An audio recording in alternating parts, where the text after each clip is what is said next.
Hey guys, welcome back to my channel. We're gonna talk some politics today. It's gonna get blunt. We're just gonna jump right into it. I want to start by speaking that my credibility. I've taken multiple AP courses. I've taken some college courses. I haven't finished any college, but I've taken some courses inside and outside of high school, and I've taken AP.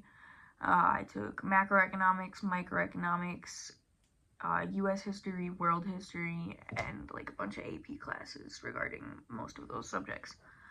But I want to start by saying I'm not trying to fearmonger. It's not what I'm trying to do at all. This is all research and fact, and I'll link everything in the description for you guys below so you can confirm and do research of your own. This video is actually going to be really hit or miss. I just hope it reaches the people who it needs to before it's too late. That sounds dramatic. I'm not trying to fearmonger, but that's the best way I can describe it. But besides the fact that Trump is a liar and a manipulative mastermind and overall just a bad person, with debatably even worse people on his side, Trump is also negative for our country just overall, no matter what perspective you're coming from. Climate, economy, healthcare, education, taxes, grocery prices, even foreign affairs. Like, he's not good for any of it. Just because he makes something a law does not mean it's scientifically backed up. And are you really going to believe everything from the mouth of a man that refuses to release his grades to the public? Come on now. Law does not always equal fact, especially in this time. So, yeah. Checks and balances don't work for the president if he abuses his power and floods the other branches with people that are going to support him regardless. Let's address some of these policies. One of the biggest things that should hit home pretty hard with a lot of his supporters on the South Coast is his wishes to eliminate FEMA. I'm not sure about how much California is still on fire anymore, but regardless, I'm pretty sure it still is. People are still devastated by the impacts of last hurricane season, and this man who wants to eliminate the federal assistance that targets these situations. He instead wants to leave the financial and legal responsibility to the states. And I understand his point, kind of, but for a guy that wants to run the country and claims he's doing it for the betterment of society, he spends a lot of time deflecting his responsibilities to the states. And I understand that some things are meant to be left up to the states because it is a democracy. That's how, like, our government is ran. But at the same time, something on, like, this big of a scale really should be dealt with federally. In addition to FEMA and his plans to cut that off, he also placed an indefinite funding freeze on federal assistance programs so he can essentially rewrite the budget to work in accordance with his pro-fossil fuel, anti-transgender agenda.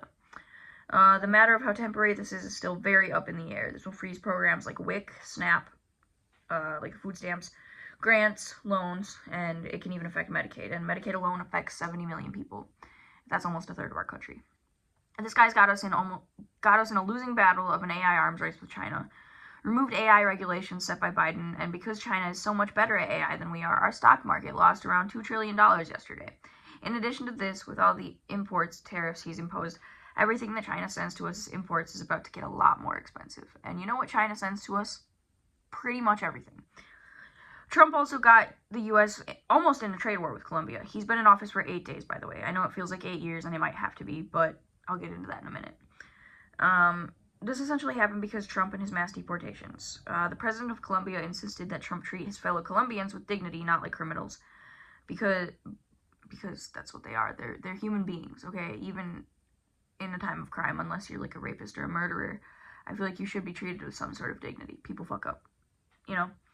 Like, the president of Colombia insisted this, and Trump refused, obviously, because he's a jackass, and instead he imposed an immediate 25% tariff on all Colombian imports. With a following with a threat to raise it to 50% by the end of the week if they don't comply. Once again, Trump cried about it being a national security concern, but they had the immigrants in question in custody, so how was it a national security concern? I'm not sure. But the trade war was averted due to Colombia bowing down to him and accepting the immigrant flights, but there is no reason that a 78-year-old man should get to throw a nationwide, even international scale tantrum and get his way. Colombia had the ability to go the other direction here, and they could have gotten NATO involved, they could have gotten everybody involved. And Trump is so lucky that they didn't, and because one day there will be somebody that stands up to Trump and doesn't accept his bullying. Let's go back to what I said about like having to possibly be another 8 years with him. Trump has made multiple remarks in regards to possibly serving another term if someone does something to legally allow him to. This goes to show how dangerous and serious the people take him. Andy Ogles of Tennessee, a conservative representative, proposed an amendment to the Constitution, revising it to say that one can run for a third term so long as he hasn't served 2 consecutive terms already. This would exclude Obama as our next Democratic primary elect, and we'd essentially be fucked.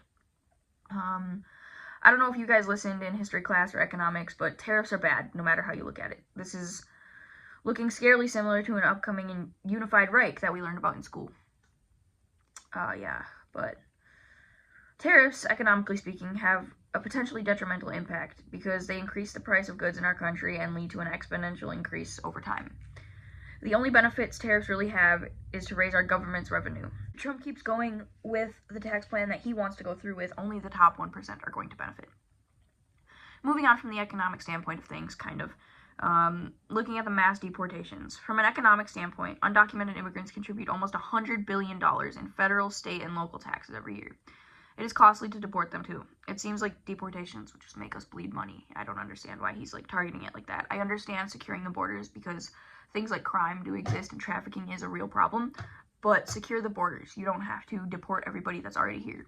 Find the actual criminals. Don't deport them all. What the fuck? Not to mention, it's extremely inhumane and hypocritical from his position of wealth and power with his immigrant wife and his immigrant best friend. They're separating families for wanting a new life, and most of them are tax-paying, most of them are law-abiding, because if they break the law, they're going to get deported. I don't think people quite understand that. One of his biggest executive orders that's getting the most backlash is his attempt to end birthright citizenship. This is blatantly wrong and unconstitutional, and the only criminal that I personally want out of office, or out of this country, are the ones that are in office. Elon, Trump, his whole corrupt-ass fucking cabinet, get them out.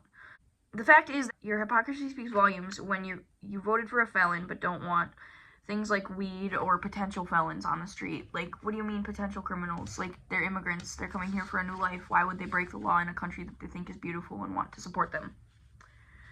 He's a convicted felon with evidence to back it up. He was impeached twice, and you still trust him to run your country. Please be fucking for real. Moving on. Donald Trump's one of his worst bad habits is declaring a national emergency for little to no reason, overplaying it to the media as a dramatic hero story so he can get more federal funding.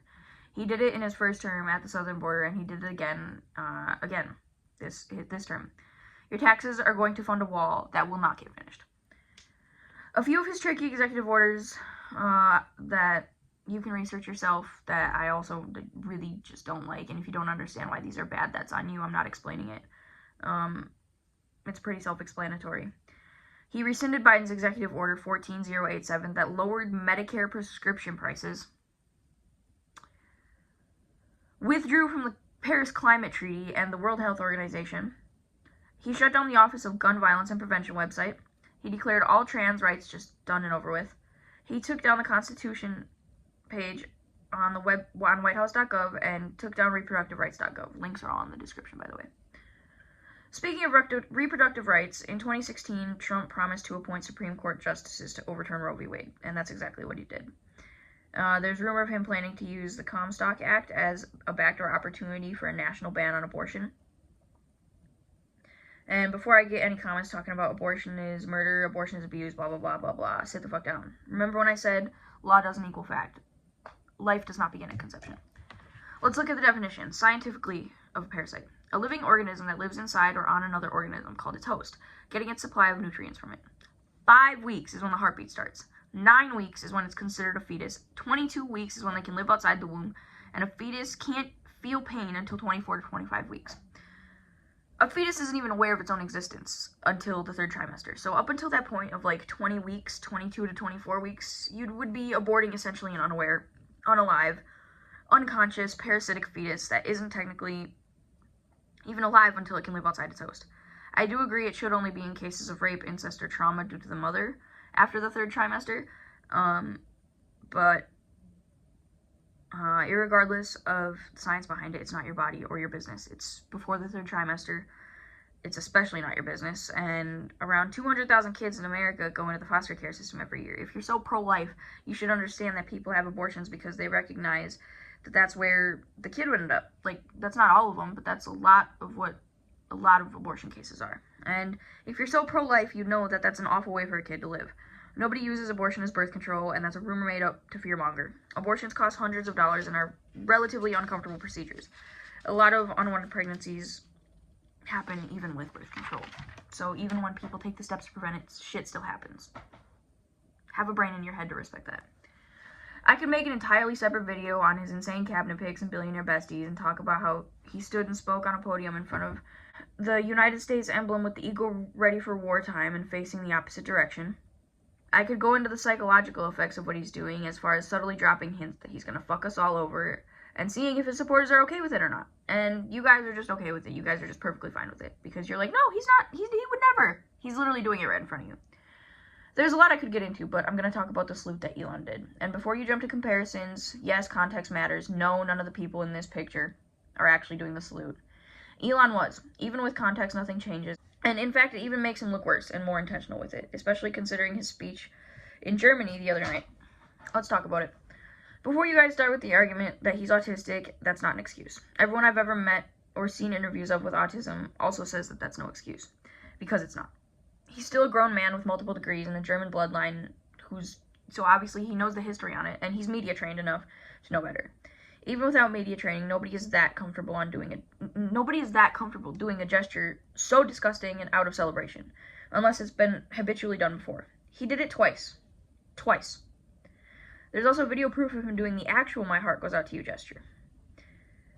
I don't understand how people are so quick to defend him when they won't stand up and do it themselves. I don't understand why people are so quick to defend him if they won't. Do it then. Do it. He knew what he was doing. He had his hand together and he had his thumb tucked. He knew what he was doing. And if all that wasn't enough to get through the thick skulls of the Trump supporters, if having proof laid out in front of them and walking them through it, holding their hands, isn't enough, there is no hope left. There isn't an arguable topic in here. Climate change is the worst it's ever been, and yet people with certain religious beliefs still think it's a hoax. It's not a belief system, it's facts. And facts you choose to ignore. When the country is falling apart right in front of you. The economy is on its way down the drain, and our society is more divided than ever. And if you want things to change, which you should, because I just told you why, get out, stand up, do something. Voice your opinion, call your representatives, light a torch, sign a damn petition, fucking stay active in smaller elections, join a march, do fucking something. Our constitutional right is to revolt when things get bad and corrupt. Your cute little winter boots trend only does so much. Checks and balances fall out of place. It's our responsibility to keep our government in check. He's been in office not even 10 days, and he's made an international allies into enemies. Wake up, America. These billionaires don't care about you, your family, your money, or your hard work. They care about their wallets. And one last thing. If you try to justify any of this for your cheaper groceries, he's not doing that either. He put tariffs on our imports and deported most of our vegetation and fruit farmers. What now, MAGA?